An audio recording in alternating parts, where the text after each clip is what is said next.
Good evening. We're going to continue reading A Wrinkle in Time.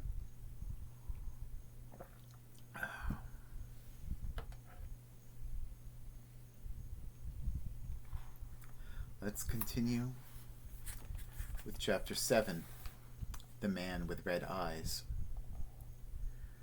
We knew we were going to be in danger, Charles Wallace said. Mrs. Whatsit told us that.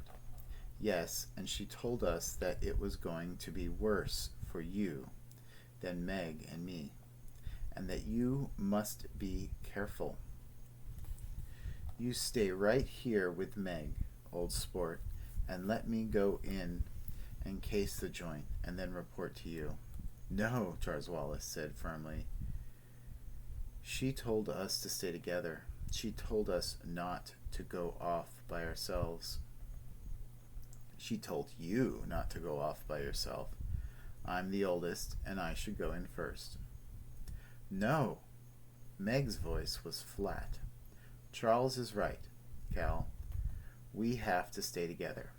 Suppose you didn't come out and we had to go in after you. Come on. But let's hold hands if you don't mind. Holding hands, they crossed the square. The huge Central Intelligence Building had only one door, but it was an enormous one, at least 2 stories high, and wider than a room, made of dull, bronze-like material. Do we just knock? Meg giggled. Calvin studied the door. There isn't a handle or knob or latch or anything. Meg, maybe there's another way in. Another way to get in. Let's try knocking anyhow, Charles said. He raised his hand, but before he touched the door, it slid up from the top and to each side, splitting into 3 sections that had been completely invisible a moment before.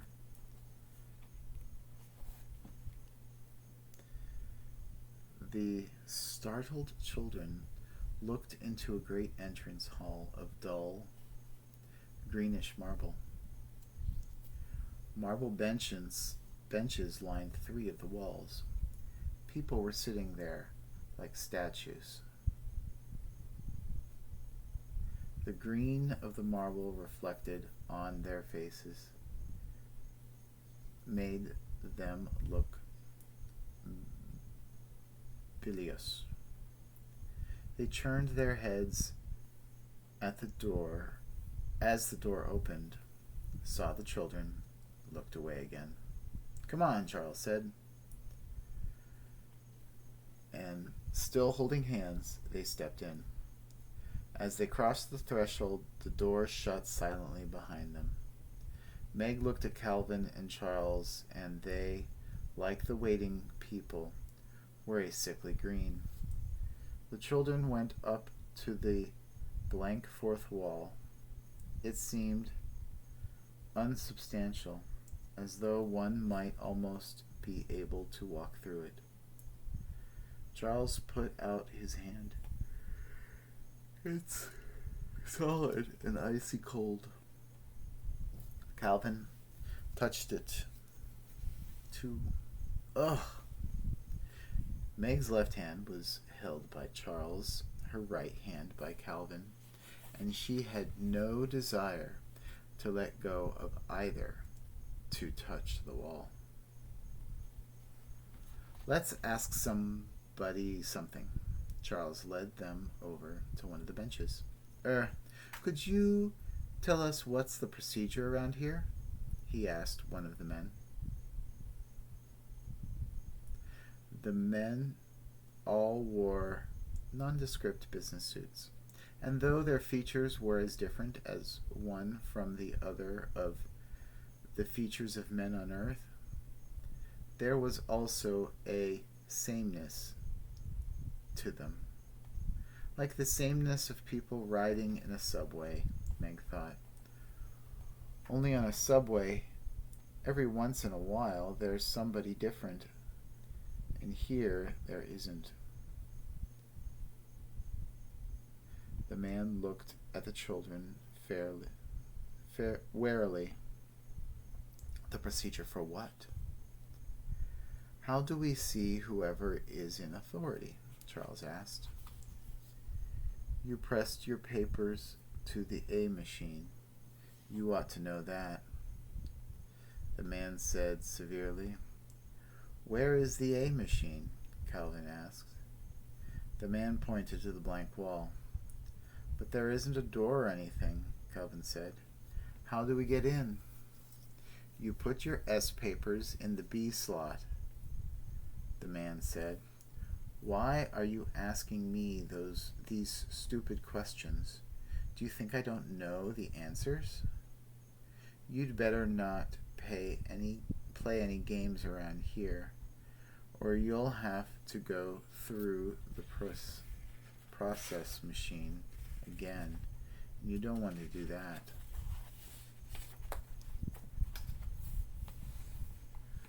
We're strangers here, Calvin said. That's why we don't know about things.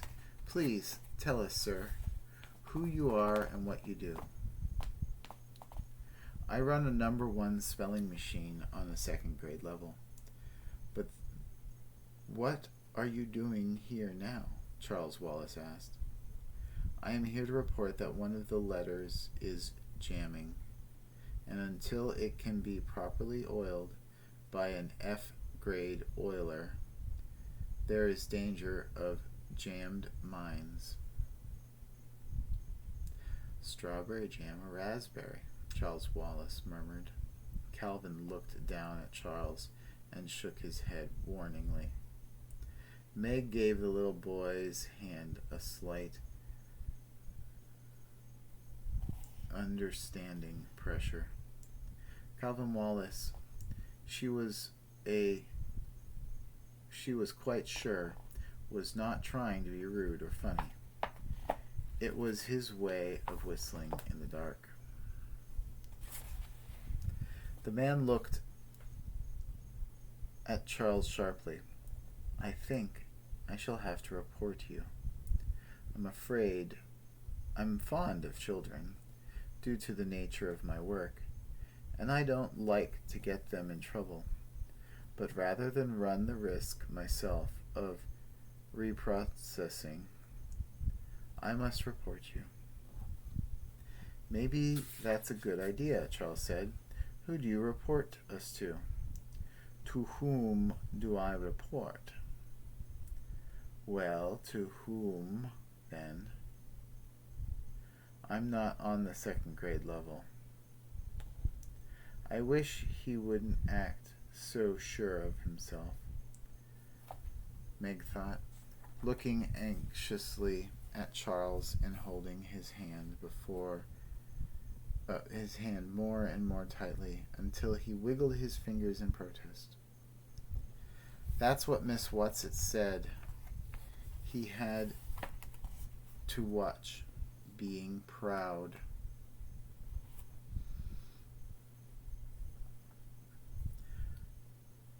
Don't, please don't, she thought hard at Charles Wallace. She wondered if Calvin realized that a lot of the arrogance was bravado. The man stood up, moving jerkily as though he had been sitting for a long time. I hope he isn't too hard on you, he murmured.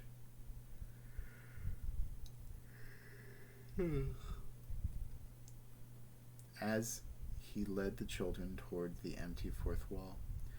But I've been reprocessed once, and that was more than enough. And I don't want to get sent to IT. I've never been sent to IT, and I can't risk having that happen. There was IT again. What was this IT? The man took from his pocket a folder filled with papers of every color. He shuffled through them carefully, finally withdrawing one. I've had several reports to make lately. I shall have to ask for a requisition for more A21 cards. He took the card and put it against the wall. It slid through the marble as though it were being sucked in and disappeared.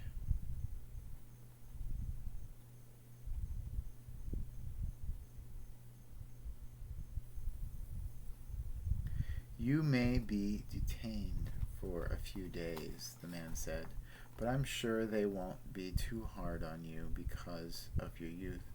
Just relax and don't fight it.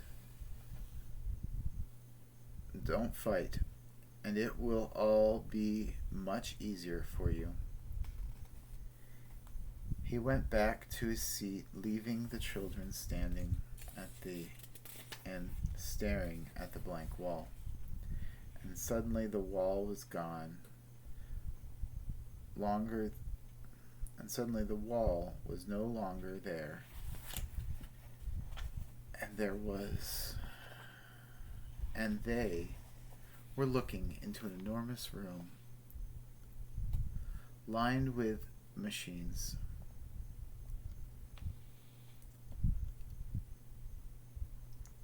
They were not unlike the great computing machines Meg had seen in her science books and that she knew her father sometimes worked with. Some did not seem to be in use.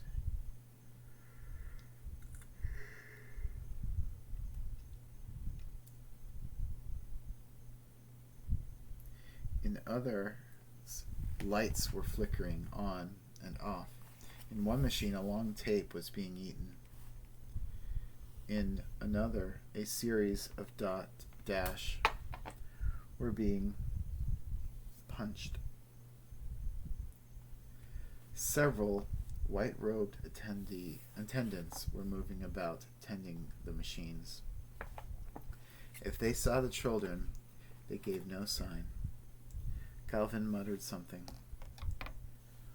What? Meg asked him. There is nothing to fear except for fear itself. Excuse me.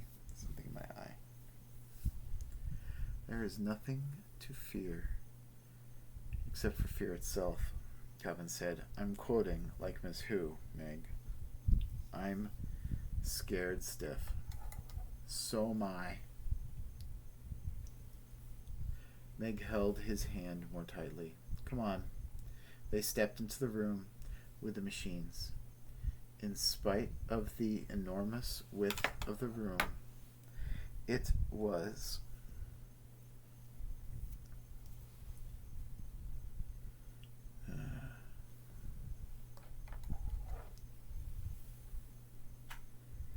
despite the enormous width of the room, it was even longer than it was wide. Perspective made the long rows of machines seem to almost meet. The children walked down the center of the room, keeping as far from the machines as possible. Though I don't suppose they're radioactive or anything, Charles Wallace said, or that they're going to reach out and grab us and chew us up. After they had walked for what seemed like miles, they could see that the enormous room did have an end, and that at the end there was something. Charles Wallace said suddenly, and his voice held panic, "Don't let go my hands." He told me tight. Hold me tight. He's trying to get at me. Who? Meg squeaked. I don't know, but he's trying to get in at me. I can feel him. Let's go back. Calvin started to pull away. No, Charles Wallace said. I have to go on. We have to make decisions and we can't make them if we're based on fear. His voice sounded old and strange and remote. Meg clasped his small hand tightly, could feel it sweating in hers.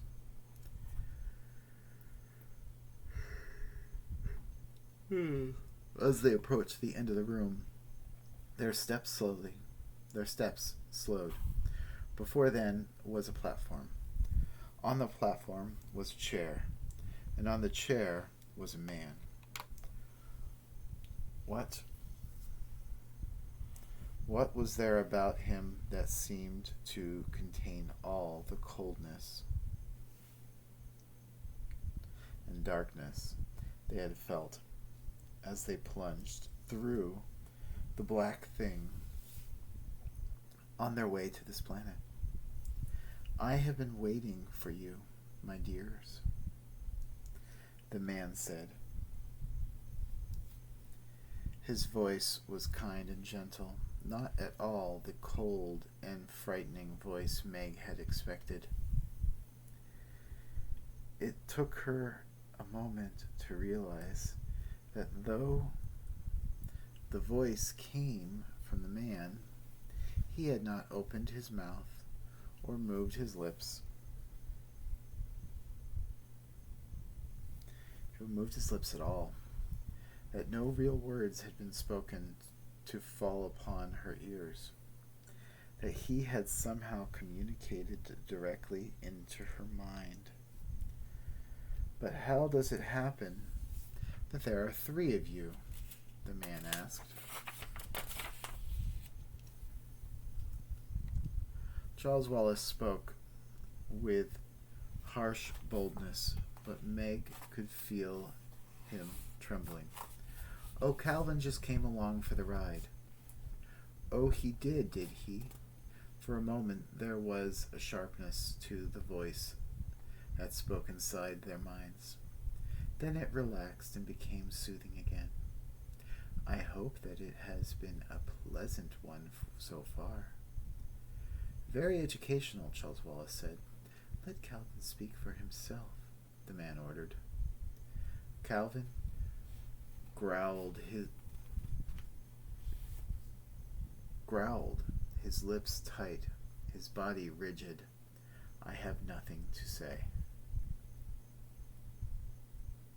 Meg stared at the man in horrified fascination. His eyes were bright and had a reddish glow. About his head was a light, and it glowed in the same manner as the eyes, pulsing, throbbing in steady rhythm. Charles Wallace shut his eyes tight. Close your eyes, he said to Meg and Calvin. Don't look at the light. Don't look at his eyes. He'll hypnotize you. Clever, aren't you? Focusing your eyes would, of course, help, the soothing voice went on. But there are other ways, my little man. Oh, yes. There are other ways. If you try it on me, I shall kick you. Charles Wallace said. It was the first time Meg had ever heard Charles Wallace suggesting violence. Oh, will you indeed, my little man? He thought.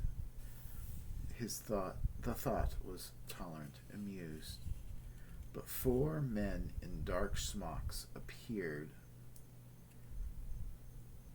and flanked the children.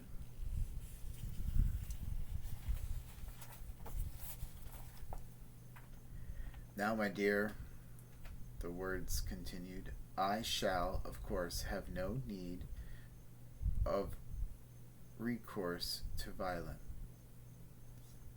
But I thought perhaps it would save you pain if I showed you at once that it would do you no good to try to oppose me. You see, what you will soon realize is that there is no need to fight me. Not only is there no need, but you will not have the slightest desire to do so.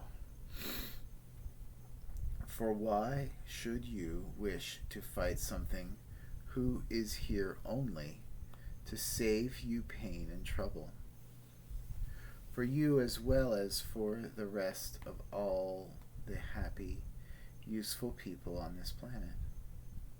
I, in my own strength, am willing to assure all the pain, all responsibilities, all burdens of thought and decision. We will make our own decisions, thank you, Charles Wallace said. But of course, and our decisions will be one, yours and mine. Don't you see how much better, how much easier for you that is? Let me show you. Let us say the multiplication tables together. No, Charles Wallace said. Once one is one. Once two is two. Once three is three. Mary had a little lamb, Charles Wallace shouted. Its fleece was white as snow. Once four is four, once five is five, once six is six, and everywhere that Mary went the lamb was sure to go.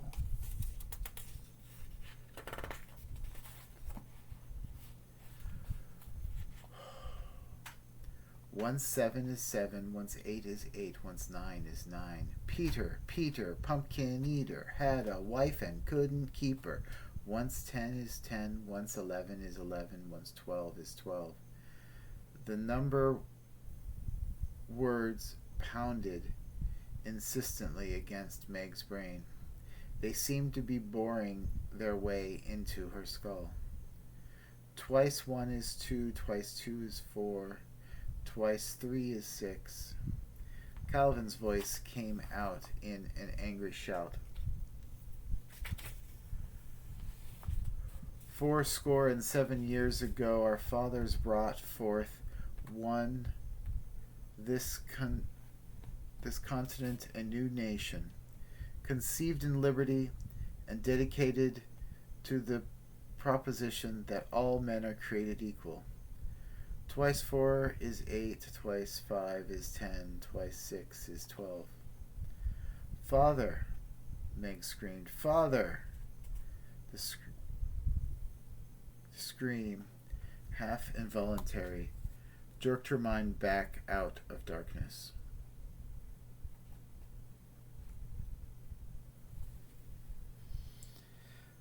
The words of the multiplication table seemed to break up into laughter. Splendid, splendid! You have passed your preliminary tests with flying colors. You don't think we were as easy as all that, falling for that old stuff, did you? Charles Wallace demanded. Ah, I hoped not. I most sincerely hope not, but after all, you are very young and very impressionable, and the younger the better, my little man. The younger the better. Meg looked up at the fiery eyes, at the light pulsing about them, and then away.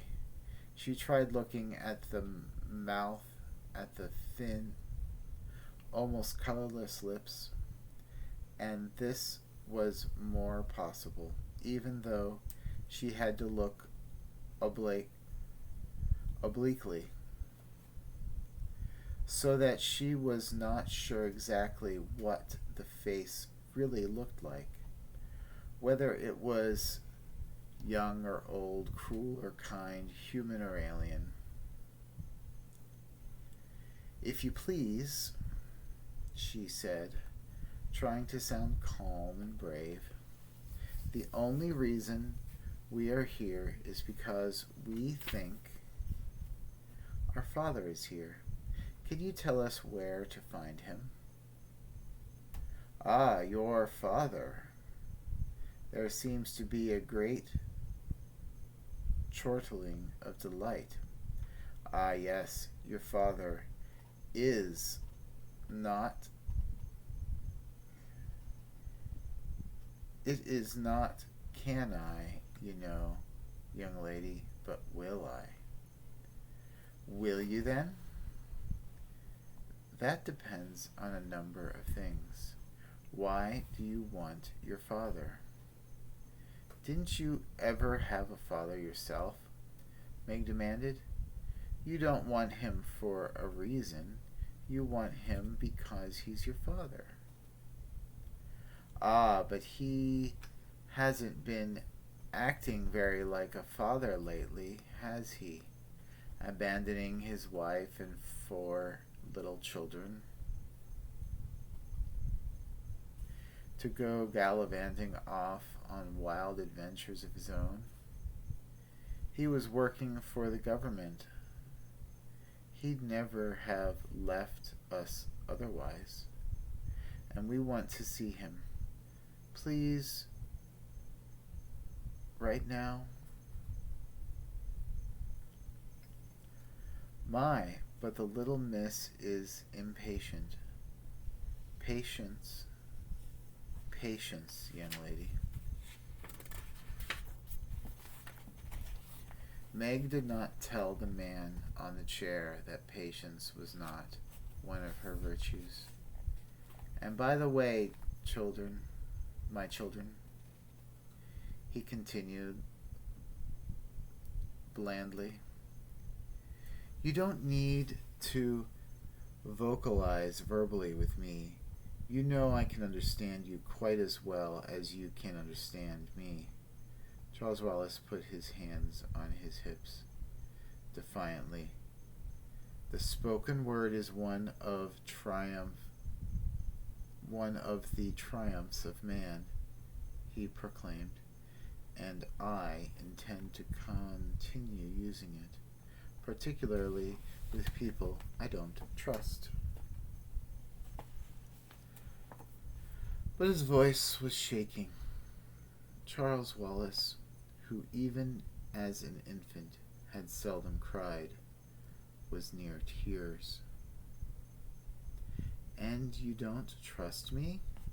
What reason have you given us to trust you? What cause have I given for distrust? The thin lips curled slightly. Suddenly, Charles Wallace darted forward and hit the man as hard as he could with his fairly hard, as had a good deal of coaching from the twins. Fairly hard, as he had had a good deal of coaching from twins. Charles! Meg screamed. The men in dark smocks moved smoothly, but with swiftness to Charles. The man in the chair actually raised one finger and then dropped back. Hold it, Calvin whispered, and together he and Meg darted forward and grabbed Charles Wallace, pulling him back from the platform.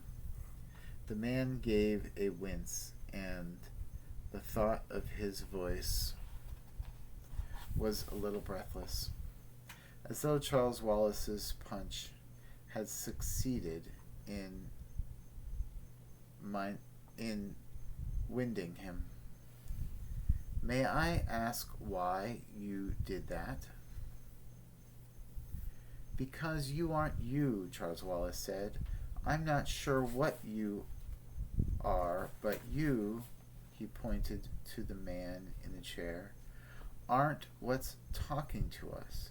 I'm sorry if I hurt you. I didn't think you were real. I thought perhaps you were a robot, because I don't feel anything coming directly from you. I'm not sure where it's coming from, but it's coming through you. It isn't you. Pretty smart, aren't you?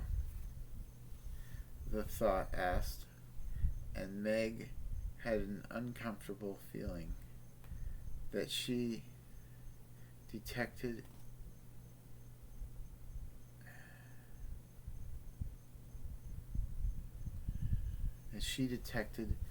a snarl. It's not that I'm smart,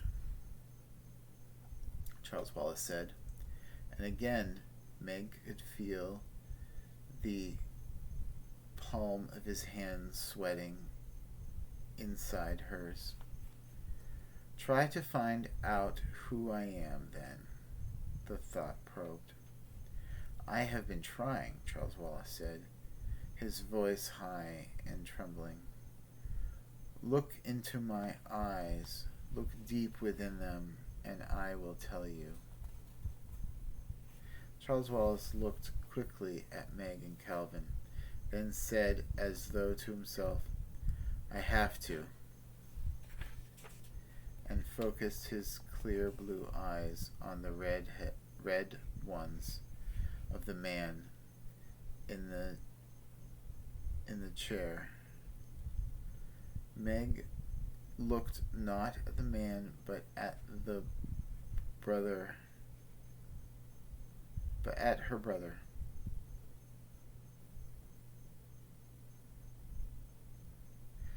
After a moment, it seemed that his eyes were no longer focusing. The pupils grew smaller and smaller, as though he were looking into an intensely bright light, until they seemed to close entirely, until his eyes were nothing but an opaque blue. He slipped his hands out of Meg's and Charles and started walking slowly towards the man on the chair. No! Meg screamed, no! But Charles Wallace continued his slow walk forward, and he knew that he had not heard her. No! She screamed again, and ran after him. With her inefficient flying tackle, she landed on him. She was so much larger than he that he fell sprawling, hitting his head on a sharp crack against the marble floor. She knelt by him, sobbing, after a moment of lying there as though he had been knocked out by the blow. He opened his eyes, shook his head, and sat up.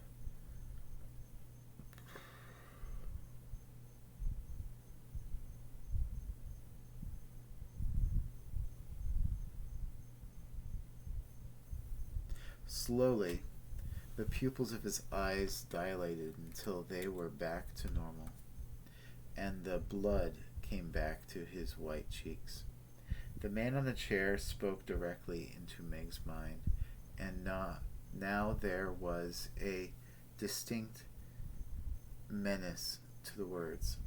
I am not pleased, he said to her. I could very easily lose patience with you, and that, for your information, young lady, would not be good for your father. If you have the slightest desire to see your father again, you had better cooperate. Meg reached, as she sometimes reached, to Miss Jenkins at school. She scowled down at the ground in sullen fury. It might help if you gave us something to eat, she complained. We're all starved. If you're going to be horrible to us, you might as well give us a full stomach first. Again, the thoughts coming at her broke into laughter. Isn't she the funny girl? Thought. Though.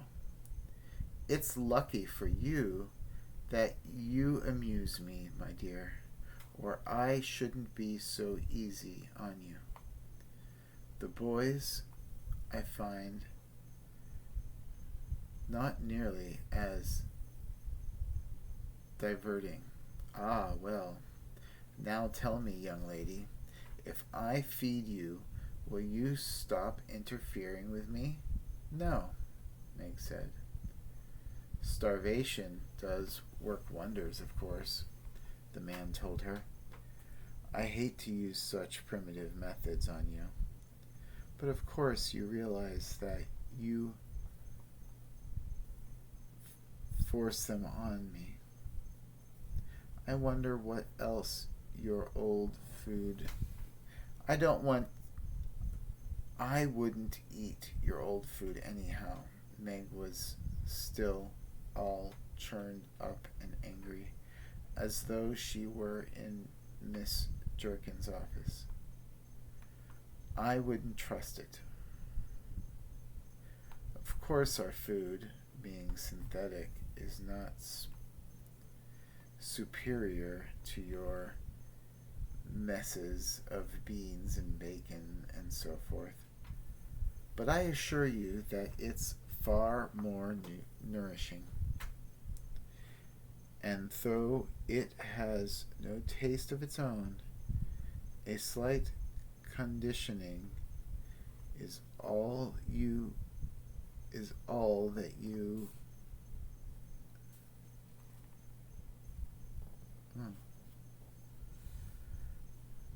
But I assure you that it's far more nourishing, and though it has no taste of its own, a slight conditioning is all that is necessary to give you the illusion that you are eating a roast turkey dinner.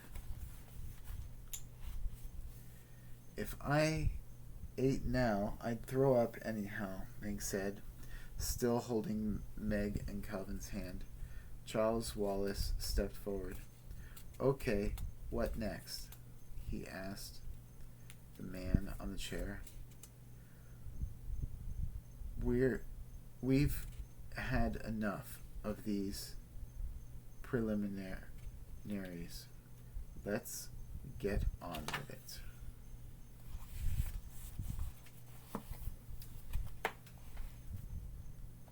That's exactly what we were doing, the man said, until your sister interfered by practically giving you a brain concussion. Shall we try again? No, Meg cried. No, Charles, please. Let me do it. Or Calvin.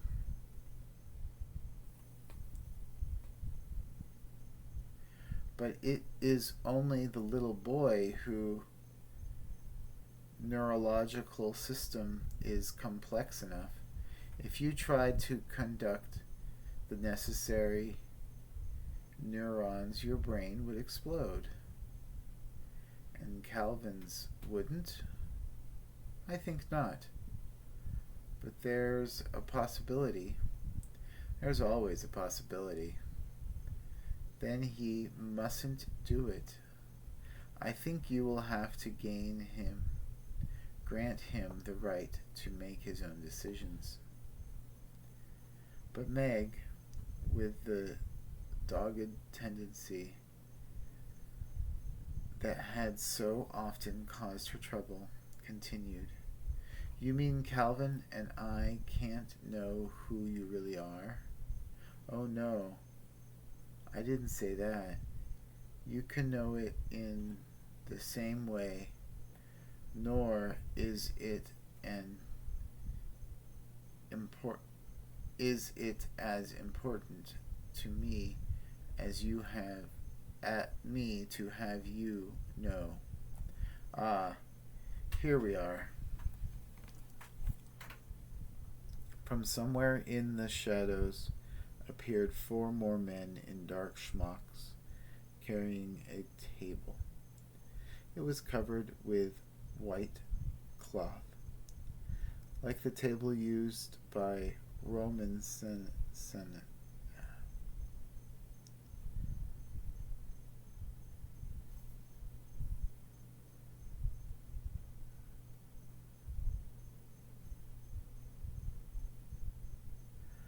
But, sorry, let me go back.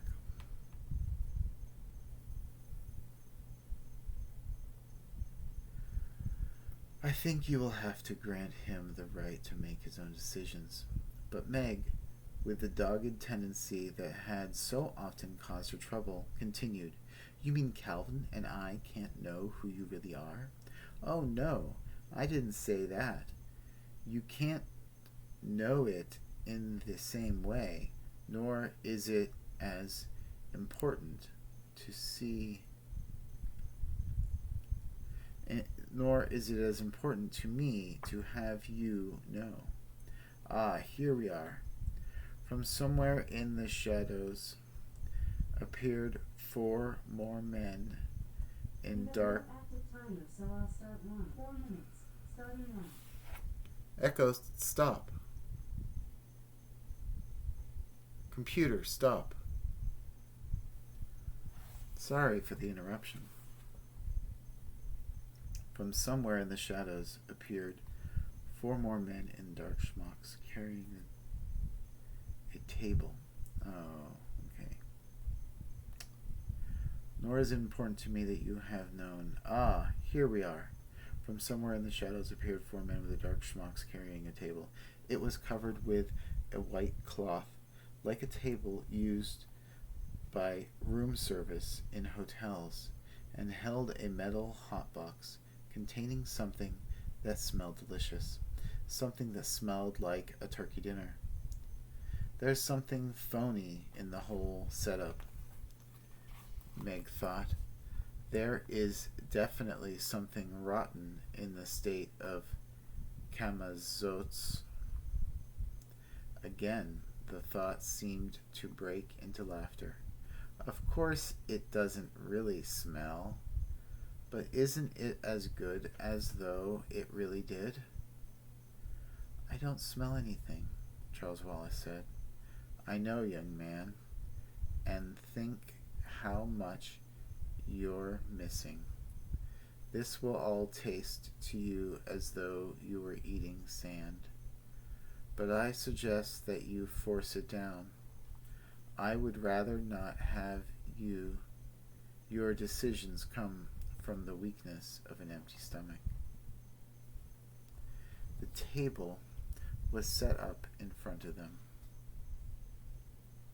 and the dark, smocked men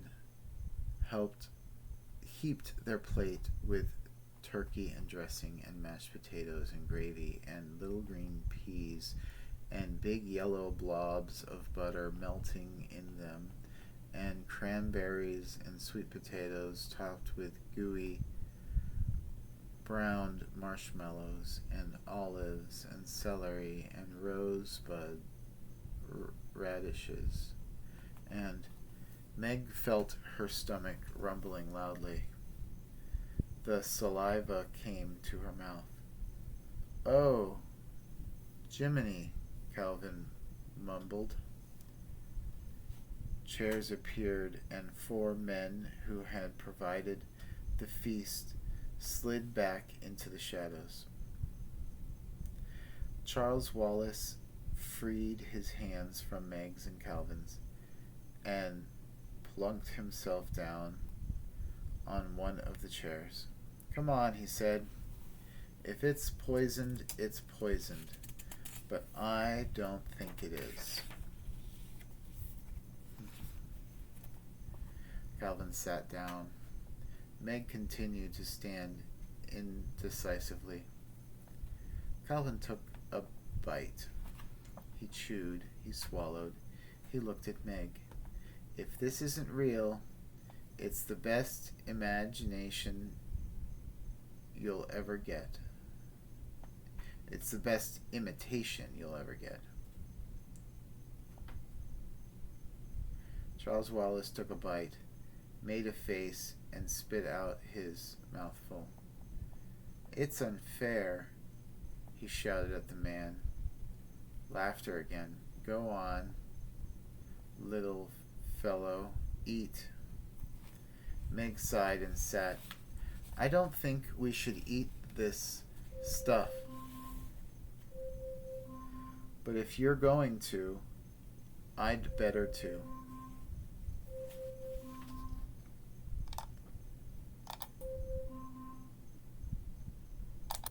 Let's try that again. Meg sighed and said, "I don't think we should eat this stuff, but if you're going to, I'd better too." She took a mouthful. "It tastes all right. Try some of mine, Charles." She held out a forkful of turkey. Charles Wallace took it, made another face, but managed to swallow. "Still tastes like sand," he said. He looked at the man. "Why?" "You know perfectly well why. You've shut your mind entirely to me. The other two can't. I can get in through the chinks.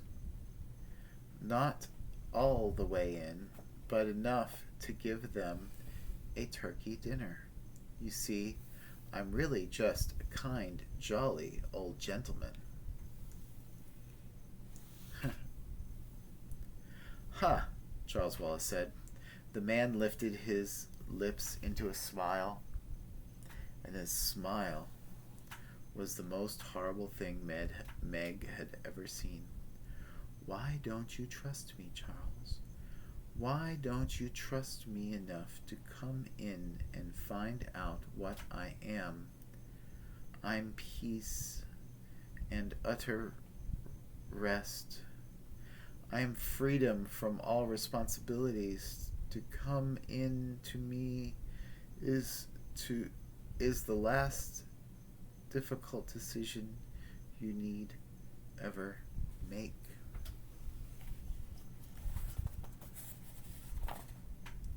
"If I come in, can I get out again?" Charles Wallace asked. "But of course, if you want to. But I don't think you will want to. If I come, not to stay, you understand, just to find out about you, will you tell us where Father is?" "Yes, that's a promise, and I don't make promises lightly." "Can I speak to Meg and Calvin alone without your listening in?" "No." Charles shrugged. "Listen," he said to Meg and Calvin.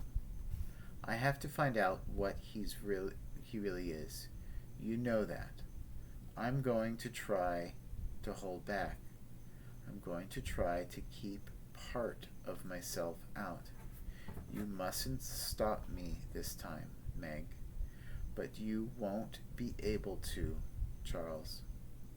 He's stronger than you are. You know that.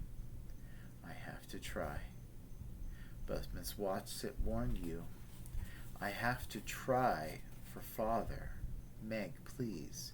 I want to know my Father." For a moment his lips trembled. Then he was back in control. "But it isn't only Father, Meg. You know that now. It's the black thing. We have to do what Miss Witch sent us to do." "Calvin?" Meg begged. But Calvin shook his head. "He's right, Meg, and we'll be with him no matter what happens." "But what's going to happen?" Meg cried.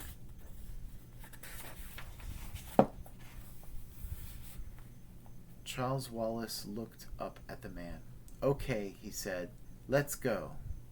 Now the red eyes and the light above seemed to bore into Charles, and again the pupils of the little boy's eyes contracted. When the final point of black was lost in blue, he turned away from the red eyes, looked at Meg, and smiled sweetly. But the smile was not Charles Wallace's smile. "Come on, Meg. Eat this delicious food that has been prepared for us," he said.